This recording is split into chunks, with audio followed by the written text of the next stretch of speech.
guys, in this video I will show you which is better, VMware or VirtualBox. So for this one, let's talk about cost. VirtualBox is free and open source. VMware offers free version for personal use, but many features are locked behind paid version.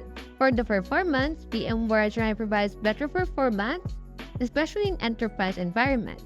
VirtualBox is suitable for smaller project and personal use. For features, snapshots, VirtualBox supports snapshot in free version, while VMware Player does not support this feature unless you upgrade to a paid version. For the 3D graphics support, VMware has better out-of-the-box support for 3D graphics, while VirtualBox requires manual configuration.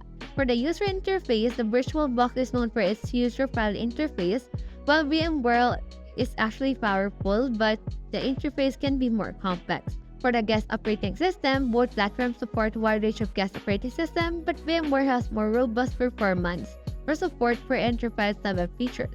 For the integration and compatibility, VirtualBox supports various virtual disk formats, while VMware offers advanced features like vMotion and high availability.